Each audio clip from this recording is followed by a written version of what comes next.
দেখুন মূলত সাবেক রেলমন্ত্রী নুরুল ইসলাম সুজনকে কিছুক্ষণ আগেই কিন্তু এজলাসে হাজির করা হয়। এরও আগে হাজির করার কথা ছিল, কিন্তু আমরা পরবর্তী সময়ে দেখতে পেয়েছি যে তিনি যেহেতু অসুস্থ ছিলেন, অসুস্থতাজনিত কারণে তার আসলেই এজলাসে পৌঁছাতে বেশ কিছু সময় লাগে।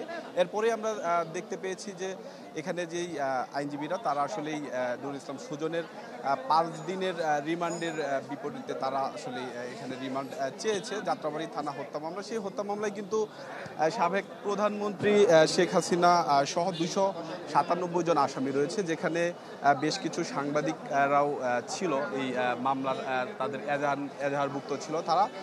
পরবর্তী সময়ে আমরা এই দেখেছি যে এই প্রথমবার কিন্তু এই মামলায় প্রথম আসামি হিসেবেই কিন্তু সাবেক রেলমন্ত্রী নুরুল ইসলাম সুজনকে রাজধানীর শ্যামলী থেকে গতকাল রাতেই গ্রেপ্তারের খবর নিশ্চিত করে পুলিশ। সেখানে তার কথা বলা হয় যে তিনি আসলে একটি স্পেশালাইজড হাসপাতালে তিনি ভর্তি ছিলেন।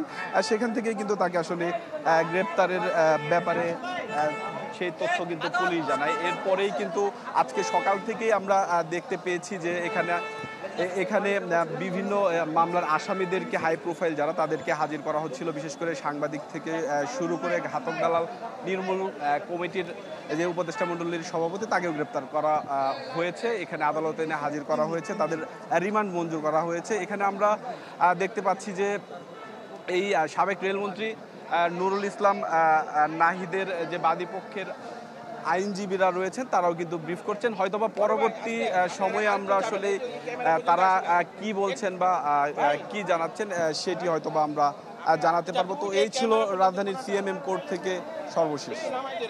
সম্রাট, আপনাকে অসংখ্য ধন্যবাদ। ডিজাইন, এলিগেন্স, বিউটি, সেরা পণ্য সবার জন্য জেভিকো।